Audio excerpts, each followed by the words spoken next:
I said a few weeks ago that I would tell you of my biggest gamble over the last few years. So here goes. Andrew Stringer, whose eyes are always open, tells me he fancies a cheapie at the sales called Island Green, which would make, he thought, maybe 4,000. I'm on a bus on my way to Zambia, so he rings me on the mobile as the horse entered the sales ring. He's making about 5,000.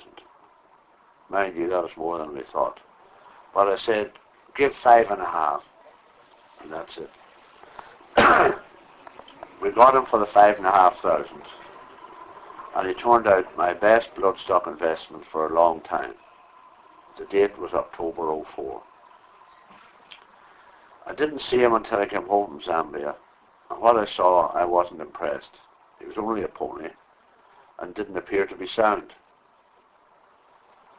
Give him a piece of work, tailed off. Now, in those circumstances, I'd usually give them away for riding horses. But in Island Green's case, I noticed that two very important things. One, he was a great eater, and two, he put his head down and tried. I gave him a few runs in January and February 06. He ran terrible. And then I ran him in a claimer at Leicester, or a setter, I think it was a setter, around June 06. Tom Queally wrote him and said he had improved 3 stone. If he had been in the all-weather, he would have won. You see, he wasn't bred for the grass and didn't like it. Now, if Tom Queally's right, we're in business. Now is the time to get the brain working. I started scouring through the calendars for races to come, and I spotted a race around October, November 06 at Cheltenham Park, and decided that race suits ideally and gives me plenty of time to have him really cooking. The next thing I have to do is book a jockey who never rides for me. That would be to throw everybody off the scent. I noticed a jockey, T.P. O'Shea, recently arrived from Ireland to this country, and I noticed he rode very well, so I decided he will do for me. The rest is history. On the 29th of October 06, Island Green did the business at Cheltenham Park, after opening short and drifting out to 9-1. Definitely a bit of value. All the TV commentators were silent. They must have gone to the Calais.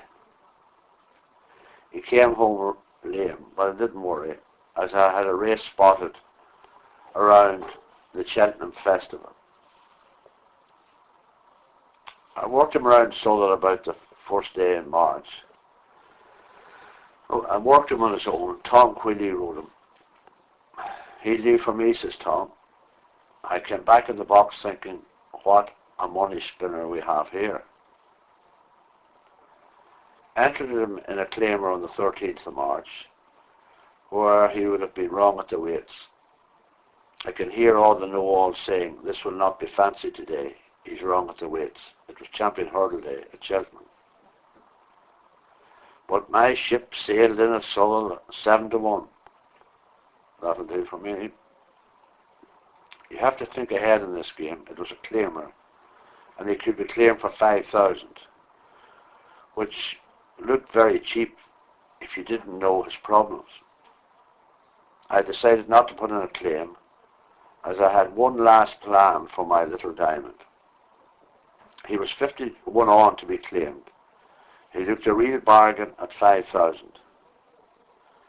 There were dozens of claims, including a decent trainer, Alan Bailey, who rang me from the racecourse to see if it was all right to claim him.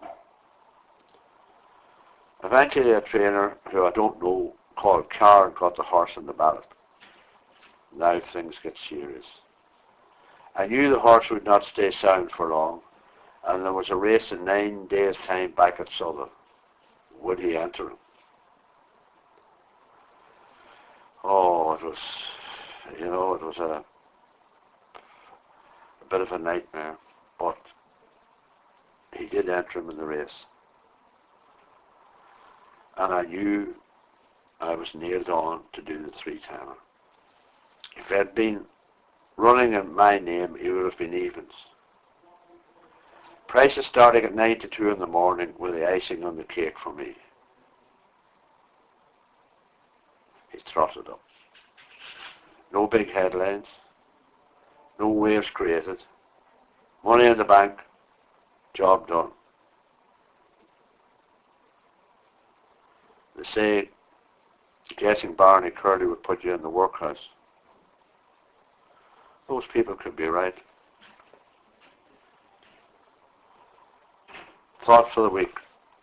To lose wealth is to lose nothing. To lose health is to lose something. To lose character is to lose everything.